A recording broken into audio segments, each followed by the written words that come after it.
Good morning. मैं Navneet Kumar, principal Gyandeep academy सह genius coaching centre. हम सबों को पता है आज पूरा विश्व कोरोना वायरस से ग्रसित है, लेकिन भारत में कोरोना सबसे लेट पहुंची और हम लोग पूरी तरह अलर्ट मोड में आ गए।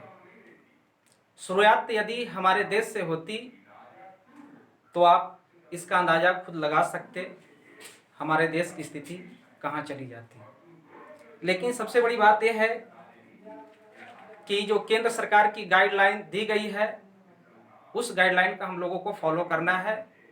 इस वायरस की चैन को तोड़ने का एक ही उपाय है सोशल डिस्टेंसिंग, जो केंद्र सरकार की बार बार नोटिस हम सबों तक पहुंच रही है और हम लोग उसका पालन करना है और पालन कर भी रहे हैं।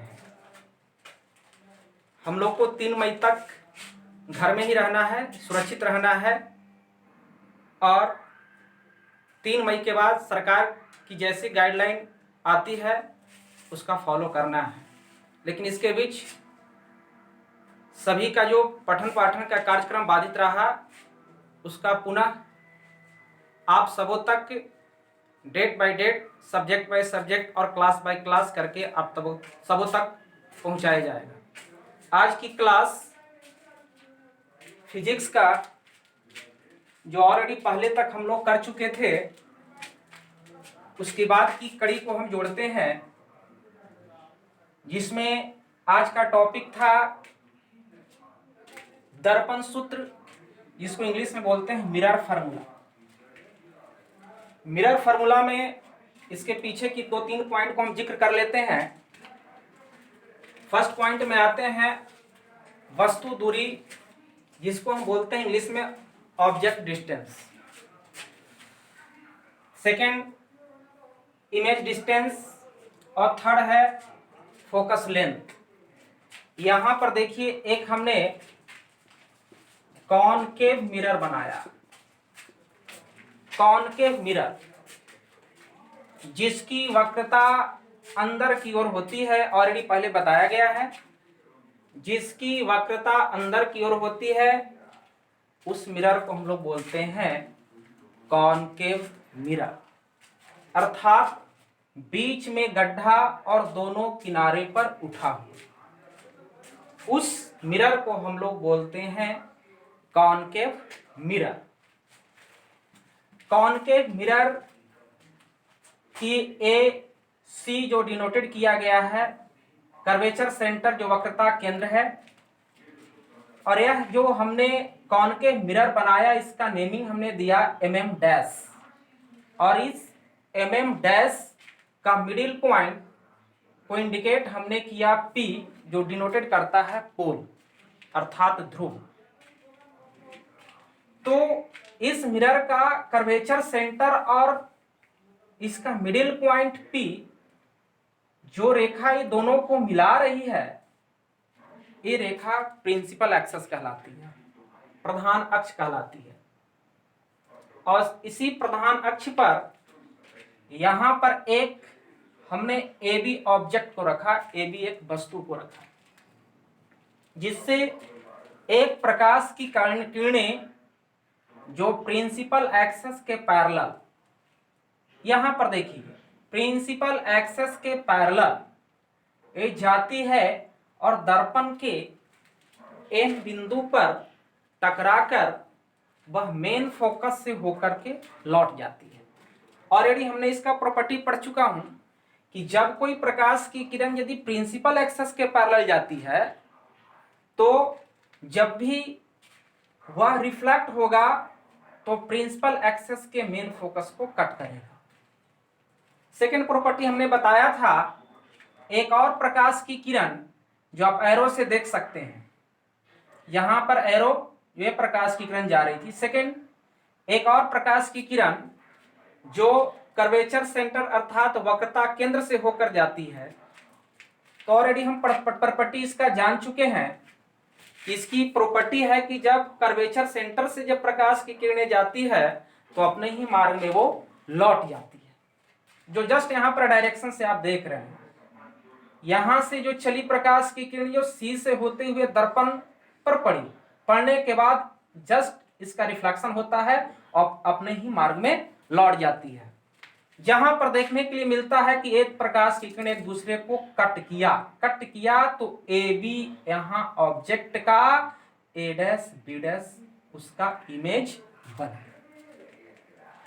चलिए यहां तक तो हो गया। ए बी एक वस्तु हुई, अवतल दर्पण में हमने इस ऑब्जेक्ट को कहां पर रखा ऑलरेडी बताया जा चुका है 6 स्टेप।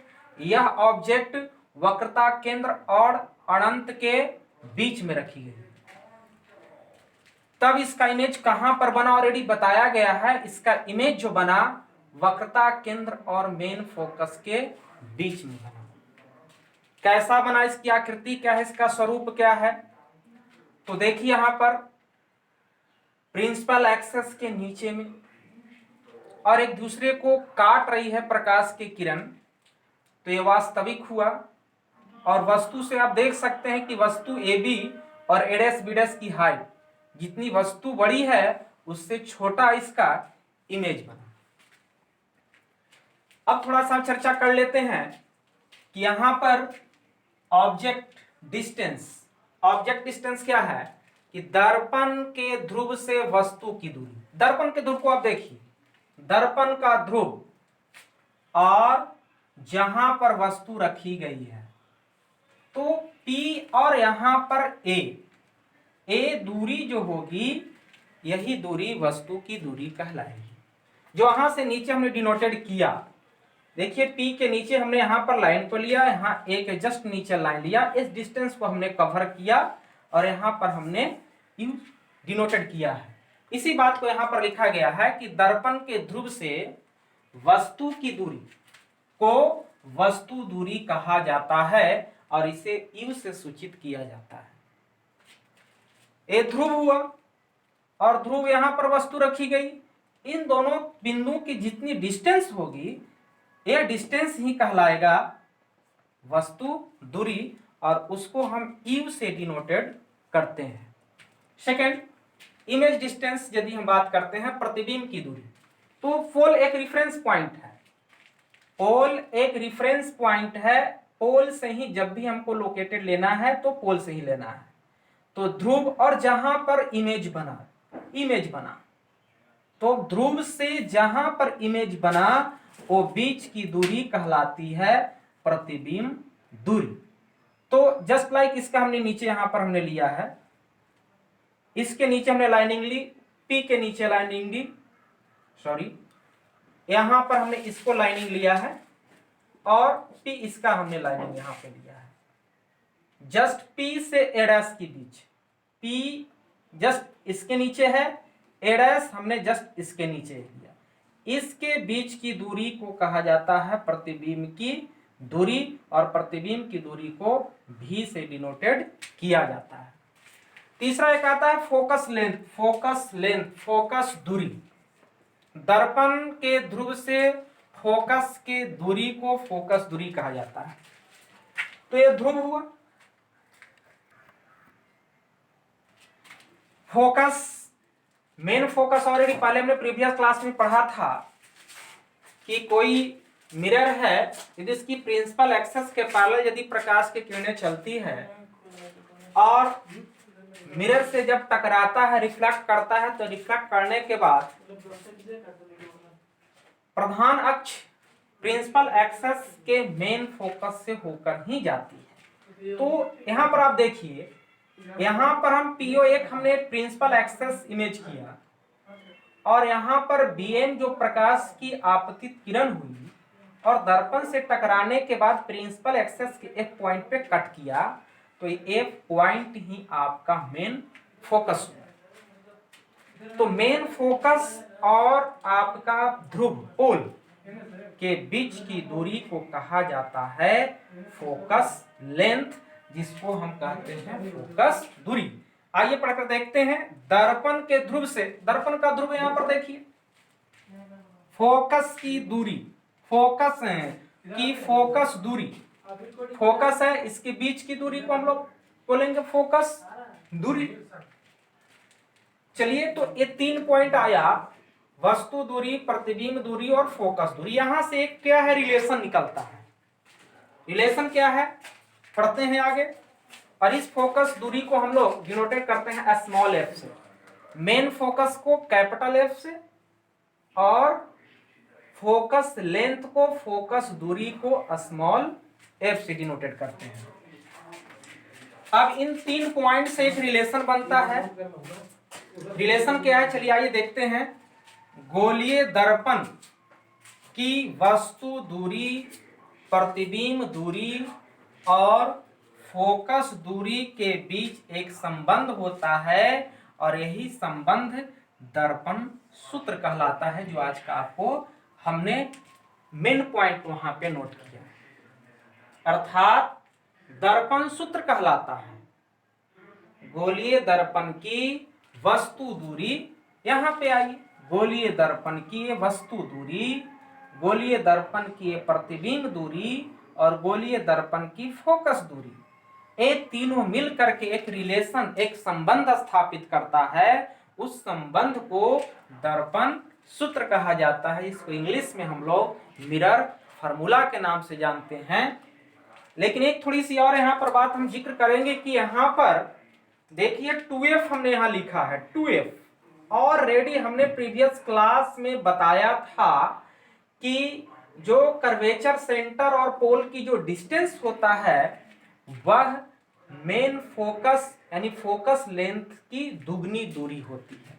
अर्थात हम लोग पढ़े थे f बराबर पढ़ा था हमने r/2, दैट मीन्स r बराबर होगा 2 इंटू एफ। तो ये सेंटर है, ये गोला कांच से काट कर बनाया गया, तो सेंटर और ये एक छोर पकड़ रही है, तो ये रेडियस कहलाएगा, तो r 2f के बराबर होगा। ऑफ है ना, ऑन कर दिया, मिटाएंगे इसको पॉज करके देखें, अब कर देते हैं। ऑन करके देख रहे हो? हाँ अब मिटा दीजिए।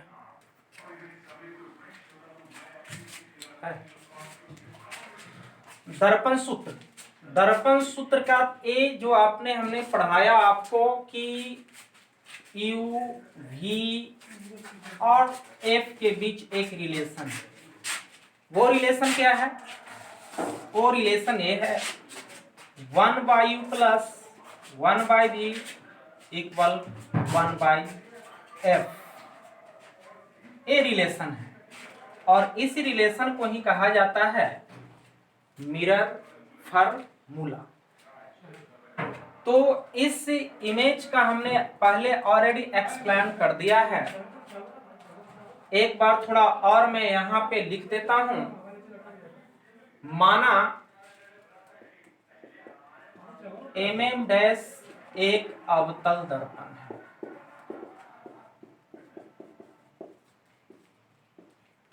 mm' एक अवतल दर्पण है। इसका आप लोग नोट करते जाइएगा, जिसका वक्रता केंद्र C तथा ध्रुव P है। प्रधान अक्ष OCP है, जिसके ऊपर AB एक वस्तु लंबवत रखी गई है, जिसका प्रतिबिंब a',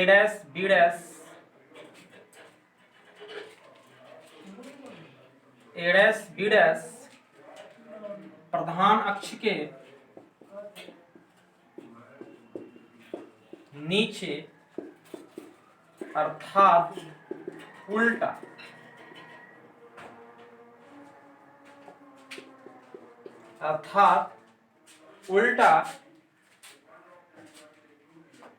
वास्तविक और वस्तु से छोटा बनता है। ठीक है सर। तब इसको आप लोग नोट कीजिए। नोट करने के बाद फिर आगे बढ़ते हैं। यहाँ पर mm' एक अवतल दर्पण हुआ जिसका वक्रता केंद्र C हुआ तथा ध्रुव P प्रधान अक्ष OCP, ये लाइनिंग को हम लोग प्रधान अक्ष बोलते हैं, जिसके ऊपर AB एक वस्तु लंबवत रखी गई है। इसी के ऊपर, इस प्रधान अक्ष के ऊपर AB एक लंबवत वस्तु रखी गई है जिसका प्रतिबिंब A' B' प्रधान अक्ष के नीचे, ये प्रधान अक्ष है, प्रधान अक्ष के नीचे वास्तविक एक दूसरे को क्रॉस कर रहा है, इसको हम देख रहे हैं, इसलिए इसको हमने कहा कि वास्तविक और वस्तु से छोटा बनता है। वस्तु की हाइट को यहाँ पर हम देखते हैं, इसके रिस्पेक्ट में A' B' को हम देखते हैं तो ये छोटा हुआ, अर्थात जब प्रधान अक्ष के ऊपर अवतल दर्पण हो और वक्रता केंद्र और अनंत के बीच में यदि कोई इमेज को रखा गया है तो उसका प्रतिबिंब वक्रता केंद्र C और मुख्य फोकस F के बीच में प्रतिबिंब बनता है और वह प्रतिबिंब उल्टा वास्तविक और वस्तु से छोटा बनता है। तो इसके बाद हमारा रिलेशन है कि ये वेरीफाई करना है। प्लेन आपका जो मिरर फार्मूला हुआ ये वेरीफाई करना है इस फिगर से। तो आगे बढ़ते हैं, इसके लिए पहले आप लोग नोट कर लीजिए ताकि आपको एक दो बार रिपीट करने से आप लोग के दिमाग में बैठ जाएगा। हम लोग को इस इमेज से ये वेरीफाई करके लाना है कि 1/u plus 1/v equal 1/f, जहां u, v और f एक सामान्य अर्थ प्रदर्शित करता है। ये ऑलरेडी पहले पढ़ा चुका हूं। u क्या सूचित करता है, v क्या सूचित करता है, f क्या सूचित करता है। इसके बाद आगे बढ़ते हैं, इसका स्टॉप करना होगा बाबू।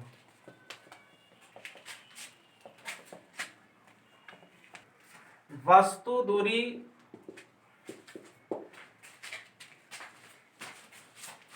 PA इक्वल U, प्रतिबिंब दूरी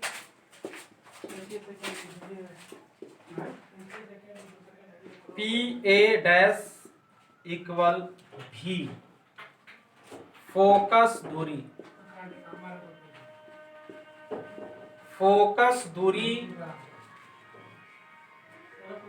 PF इक्वल स्मॉल f। यहां पर एक कैपिटल F होगा और यहां पर स्मॉल f होगा।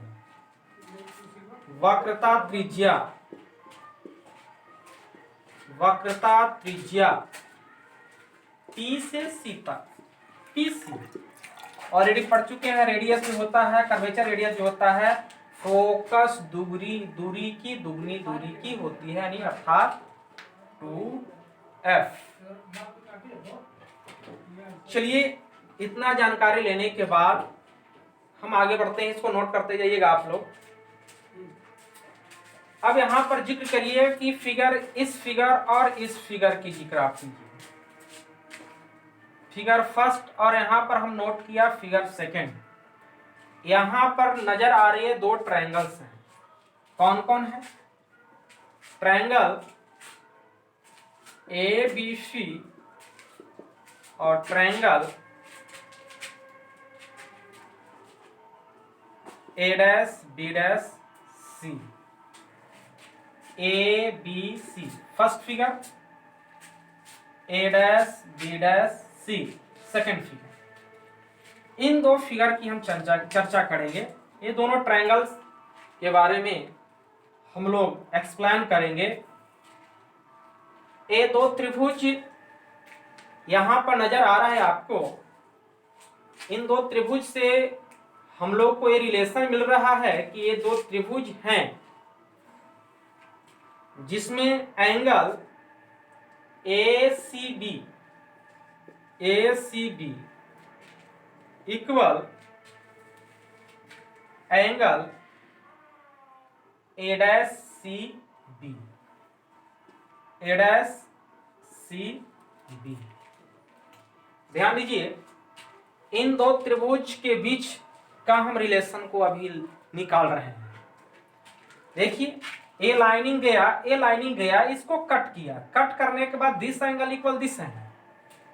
हम जानते हैं शीर्षाभिमुख कोण होने के कारण ए एंगल और A angle, this angle equal this angle बराबर होते हैं। इसी प्रकार से this angle equal this angle, क्योंकि ए लाइनिंग गया और इसको ये कट किया, ए लाइनिंग गया और इसको कट किया, एक कट करने से this angle equal this angle. Just like यहां पर भी उसी को हमने लिखा शीर्षाभिमुख कोण होने के कारण angle ACB equal A'CB', sorry A'CB'।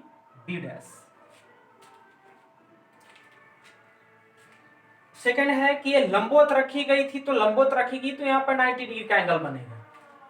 इस पर हम लिख सकते हैं angle BAC equal angle CA'B, that means equal 90 degree. A लंबवत रखी गई तो जस्ट लाइक उसी प्रकार की यहाँ पर इमेज बनेगा, तो ए भी यहाँ का कोण भी 90 डिग्री का होगा, दैट मीन्स BAC एंगल की बात करते हैं ए, और इस ट्रायंगल में CA'B', इस एंगल का जिक्र करते हैं। कितना हुआ? 90 डिग्री हुआ। तो ऑलरेडी हम लोग सिमिलरली ट्रायंगल में पढ़े हैं कि जब दो त्रिभुज में एक एक एंगल 90 डिग्री का मैच करता हो और कोई अनदर एंगल यदि सेम कर जाता है तो वो त्रिभुज सिमिलरली ट्रायंगल कही जाती है, समरूप त्रिभुज कही जाती है। तो इस रिलेशन से त्रिभुज ABC और त्रिभुज A'B'C ये दोनों समरूप हुए। क्यों हुआ? क्योंकि यहां पर देखने के लिए मिल रहा है कि इन दो त्रिभुज में एक एक को 90 डिग्री का है और अनदर एक एंगल और आपका मैच कर रहा है, तो ये दो त्रिभुज जो होंगे ये समरूप त्रिभुज कहलाएंगे।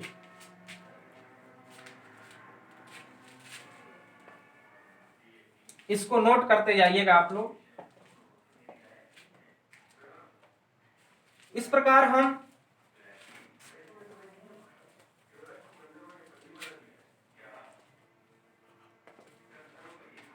लिख सकते हैं त्रिभुज ABC सिमिलरली ट्रायंगल CA'B'। ये दोनों सिमिलर कर गए, समरूप हो गए, तो समरूप हो गए तो उसकी प्रॉपर्टी होती है, उस प्रॉपर्टी को लिखेंगे कि उसके संगत भुजाएं अनुपातिक होते हैं। तो संगत भुजा यदि ये दोनों त्रिभुज का हम लेंगे तो इस त्रिभुज का यदि AB लेते हैं तो इसकी संगत भुजा A'B' हो जाएगी।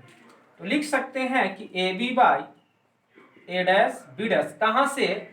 इन दो त्रिभुज के समरूप होने से, इक्वल AC इक्वल A'C।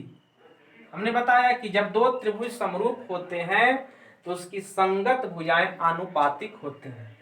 संगत भुजा ये इस साइड को हमने लिया तो ये लेना ही होगा, इस साइड को हमने लिया तो इस साइड को लेना होगा, दोनों आनुपातिक होंगे। यहां पर करने के बाद हमने यहां पर दिया इक्वेशन फर्स्ट। जस्ट इसी प्रकार से एक और रिलेशन दो ट्रायंगल के बीच में बनता है। यहां पर थर्ड फिगर शो करते हैं, यहां पर देखिए फोर्थ फिगर को हम शो करते हैं।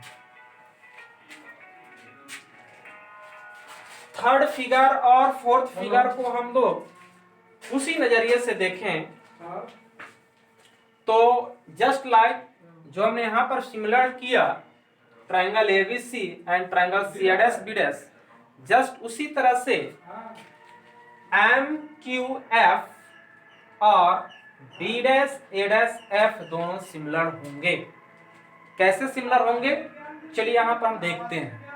थोड़ा सा यहाँ पर समझना है कि एक कर्वेचर है, वक्रता है, लेकिन यहां से हमने एक परपेंडिकुलर डाला है।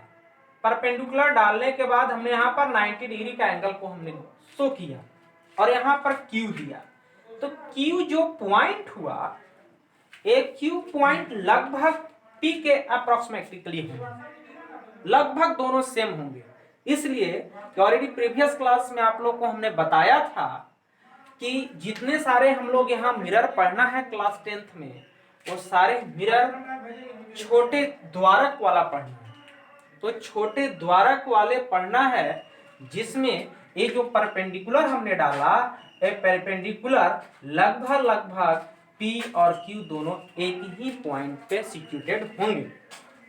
इसलिए आगे हमको जब हम नोट करेंगे तो P को हम लोग Q को हम लोग P लेकर के आगे बढ़ते चले जाएंगे, इसलिए क्योंकि ये दर्पण का द्वारक छोटा है। आगे बढ़ते हैं, इन दोनों त्रिभुज को देखिए कैसे सिमिलर करते हैं और कैसे आपस में सिमिलर हैं। त्रिभुज M Q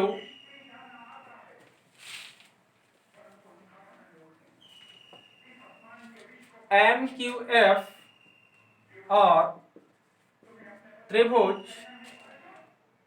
F A dash B dash, यहाँ पे बी डैश है,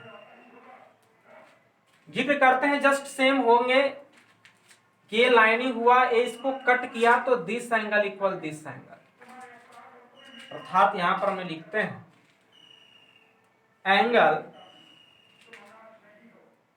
M F Q, M F Q equal angle A dash F B dash. क्यों हमने बराबर किया है, शीर्षाभिमुख कोण हो गया। जैसे ए लाइनिंग सीधा है, ए लाइनिंग सीधा है, ए ऐसे कट किया, इस प्रकार से इसको कट गया, this angle equal this angle. Already पढ़े हम लोग मैथमेटिक्स में, शीर्षाभिमुख कोण होने के कारण ये दो एंगल जो होंगे आपस में इक्वल होंगे। तो हमने यहां पर लिखा एंगल एम एफ क्यू, देखिए यहां M F Q equal angle A dash F B dash, A dash F B dash हमने लिखा। इक्वल क्यों हुआ, शीर्षाभिमुख कोण होने के कारण। नेक्स्ट में अब है जब परपेंडिकुलर हमने डाला तो यहां पर 90 डिग्री का कोण बना, और यहां जब इधर 90 डिग्री का कोण बना तो ऑटोमेटिकली है कि इधर भी 90 डिग्री का कोण बनेगा, क्योंकि लंबवत है, जो इमेज बना है लंबवत है, क्योंकि ऑब्जेक्ट वस्तु जो रखी गई थी वह लंबवत रखी गई थी, तो इसका इमेज जो भी होगा वह लंबवत ही बनेगा। तो इस तरफ 90 डिग्री तो दूसरे तरफ भी 90 डिग्री का होगा। तो चलिए यहां पर नोट करते हैं angle M Q F equal angle B dash A dash F equal 90 degree. अब जस्ट उसी प्रकार से हमने बताया कि जब दो त्रिभुज में एक एक कोण 90 डिग्री का मिलता है, जब दो त्रिभुज में एक एक कोण 90 डिग्री का मिलता है और अनदर एक एंगल और दोनों में मैच करता है, तो वह दोनों त्रिभुज सिमिलर कहलाते हैं। तो इस प्रकार से हम करते हैं, देयरफॉर इस प्रकार हम कह सकते हैं कि triangle M Q F similarly triangle F A dash B dash, ये दोनों भी समरूप होंगे। समरूप होंगे तो इसके जो प्रॉपर्टी है इसके पर हम लागू करेंगे। आइए नोट करते जाइएगा आप लोग।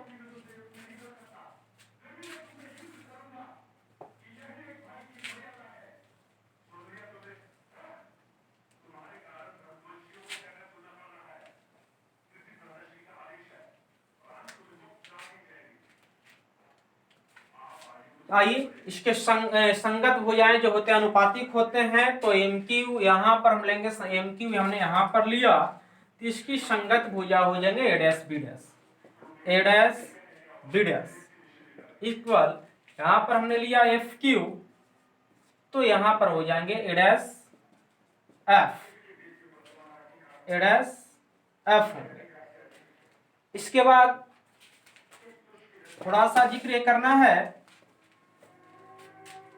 कि ये प्रिंसिपल एक्सेस के पैरेलल एक प्रकाश की किरण गई थी। दैट मीन्स यहां पर जो था ओपी है वह पैरेलल था बीएम का, जो ए प्रकाश की किरण चली थी वह प्रिंसिपल एक्सेस के पैरेलल चली थी। तो दो ए पैरेलल के बीच की डिस्टेंस हमेशा क्या होता है, इक्वल होता है। तो ए डिस्टेंस और एम क्यू ये दोनों क्या होंगे, इक्वल होंगे। इसलिए इक्वल होंगे कि ये दोनों लाइनिंग आपस में पैरेलल हैं, यानी ओपी पैरेलल बीएम। देयरफॉर इसलिए हम कह सकते हैं कि ए बी की जितनी हाइट होगी उतनी ही हाइट एम क्यू का होगा, उतनी ही हाइट एम क्यू का होगा। तो यहाँ पर हम लिख सकते हैं एम क्यू के बदले में हम ए बी लिख सकते हैं। क्यों लिख सकते हैं, हमने यहाँ पर एक्सप्लेन किया, क्योंकि ये दोनों पैरेलल है और पैरेलल के बीच का डिस्टेंस हमेशा क्या होता है, इक्वल होता है। ये दोनों पैरेलल लाइन में ए बी और क्या है एम क्यू दोनों का सेम डिस्टेंस होगा, इसलिए यहाँ पर लिख सकते हैं एम क्यू बराबर ए बी। इसको जस्ट आप रहने दीजिए, जैसा है वैसे इसको रहने दीजिए आप।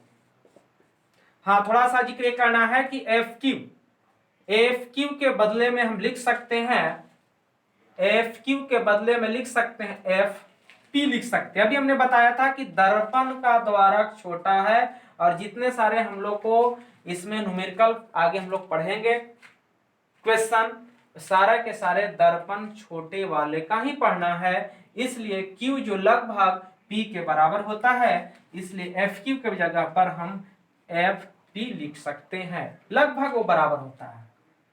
इसको ज्यों का त्यों आप छोड़ दीजिए। अब इसको हम इक्वेशन दे देंगे सेकेंड, इसका इक्वेशन हम देंगे अब सेकेंड। अब समीकरण 1 और 2 से चलिए, समीकरण 1 और 2 से ए आर एच एस है, एल एच एस है, ए आर एच एस है, एल एच एस है।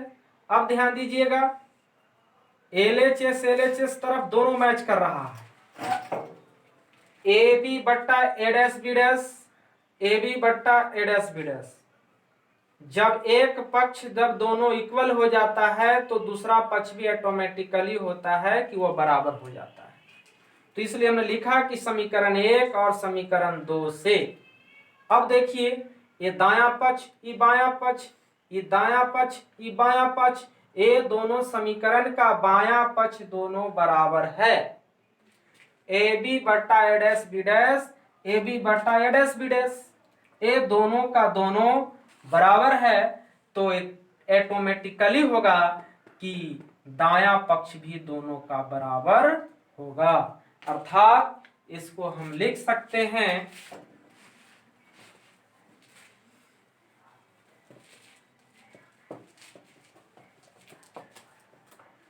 समीकरण 1 और 2 से हम लिख सकते हैं ए सी बट्टा A dash C equal P F बट्टा ए डैश एफ। कहां से हमने लिखा, समीकरण 1 और 2 से हमने लिखा।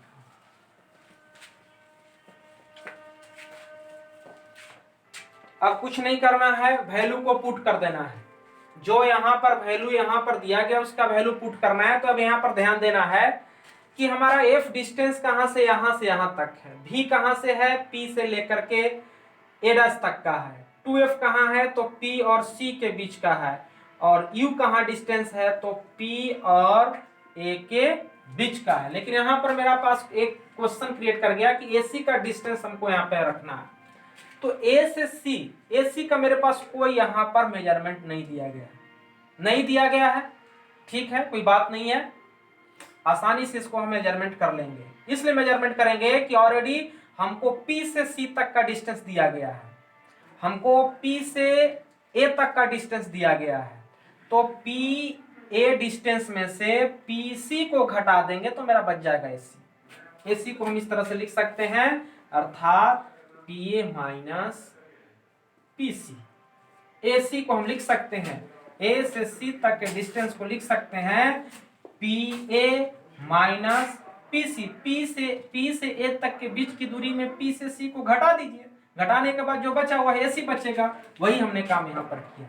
A' C, आइए A' भी मेजरमेंट मेरा नहीं दिया गया, तो वही काम करेंगे, P से C, PC में से आप घटा दीजिए PA', मेरा निकल जाएगा CA', जो हमको निकालना था।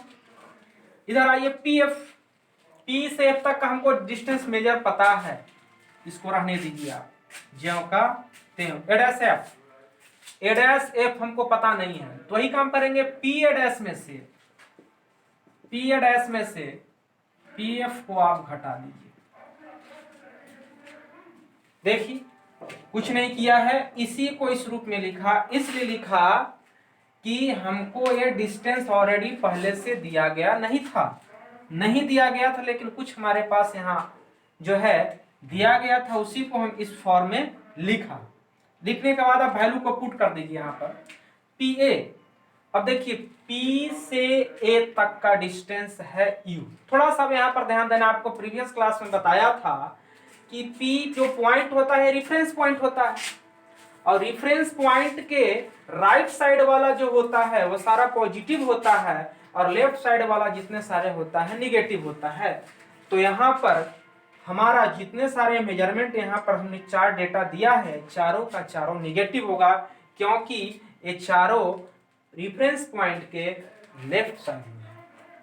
P से A, आइए P से A तक का जो U है तो माइनस U होगा, क्यों होगा कि रेफरेंस पॉइंट के लेफ्ट साइड में है, माइनस से माइनस का साइन दीजिए। PC, P से C तक देखिए -2f इसलिए लिख रहे हैं क्योंकि रेफरेंस पॉइंट के लेफ्ट साइड है, बट्टा PC अभी हमने रखा -2f हुआ, माइनस PA' माइनस मेरा V हो गया, माइनस V हो गया, रख दिया। PF, P से F तक डिस्टेंस मेरा दिया है -f, रख दिया, बट्टा PA' मेरा क्या है V, माइनस V रखा, माइनस PF, P से F तक मेरा -f। देखिए डाटा कुछ नहीं, जो वहां पर दिया गया है उसी को हमने यहां पर लिख दिया है, कुछ नहीं करना है, इसको कैलकुलेट कर देना है। सिंपली वे जो सिंप्लीफाई आप लोग करते हैं उस तरह से सिंप्लीफाई इसको कर देना है।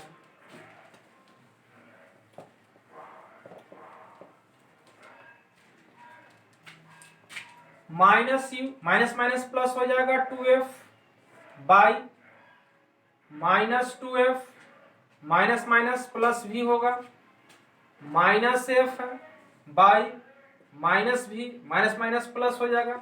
अब कुछ नहीं, क्रॉस मल्टीप्लीकेशन कर देना है, क्रॉस मल्टीप्लीकेशन कर देना है, हम वहां तक पहुंच जाएंगे। आइए क्रॉस मल्टीप्लीकेशन करेंगे तो हम यदि यहां पर करते हैं -f में हम cross multiplication -2f plus v से करते हैं, इक्वल -u में हम -v प्लस f से करेंगे, प्लस 2f से फिर करेंगे -v प्लस f से करेंगे, -v से हमने -u से हमने किया पूरा में, फिर प्लस 2f से गुना किया पूरा में, माइनस माइनस प्लस होगा 2f स्क्वायर होगा, माइनस प्लस माइनस vf हो जाएगा, माइनस माइनस प्लस uv होगा, प्लस माइनस माइनस uf होगा, प्लस माइनस माइनस 2vf होगा, plus plus plus 2f square होगा। देखिए 2f स्क्वायर से 2f स्क्वायर कैंसिल होगा, इक्वल में है, और साइन यदि सेम होता है तो कैंसिल हो जाता है। हमने काट दिया, वहां पर काटने के बाद यहाँ बचा -vf बचा, यहाँ पर मेरा uv बचा, माइनस uf बचा, -2vf बचा। एक जात वालों को एक तरफ कर दिए, vf है, यहाँ देखिए vf, ये दोनों एक कैटेगरी का है, इसको इस तरफ ले आइए, तो माइनस वी एफ, इधर लाएंगे तो माइनस है तो प्लस होगा, 2vf होगा, इक्वल रहने दीजिए इसको, uv माइनस uf रहने दीजिए। कैलकुलेट करेंगे तो कुछ नहीं है, तो 1 डिजिट है तो माइनस प्लस माइनस, 2vf में से 1vf जाएगा तो प्लस vf बचेगा, इक्वल uv माइनस uf। अब देखिए हमको डाटा ये लाना है, 1/u plus 1/v equal 1/f लाना है। कैसे आएगा? तो यहां पर हम एक थोड़ा सा दिमाग लगाएंगे, थोड़ा सा दिमाग पर जोड़ देंगे कि कैसे आएगा, कैसे आएगा, इसको आप लोग नोट करते जाइएगा।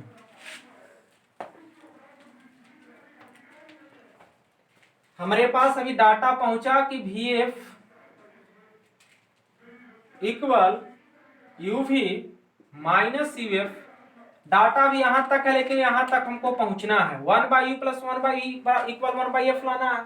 हम थोड़ा सा दिमाग पे जोड़ देना है, क्या करेंगे कितना आ जाएगा, तो ऐसा करेंगे आप दोनों तरफ क्या कर दीजिए, दोनों तरफ uvf से भाग दें, दोनों तरफ देंगे भाग, कोई दिक्कत नहीं होगा, कोई डिफरेंस नहीं होगा। यदि एक पक्ष में यदि भाग देते तो डिफरेंस होता, लेकिन दोनों पक्ष की और LHS RHS दोनों तरफ हम भाग देते हैं तो कोई बदलाव नहीं होगा, कोई डिफरेंस नहीं होगा। आप लोग नोट करते जाइएगा। बस मेरा 2 मिनट का और वीडियो है, इसके बाद ये समाप्त हो जाएगा। VA बट्टा UVF दोनों तरफ देंगे, UV बट्टा UVF माइनस UF बट्टा UVF, V से V कैंसिल, F से F कैंसिल, कट गया, U से U, V से V, U से U, F से F, बचा क्या? आइए देखते हैं।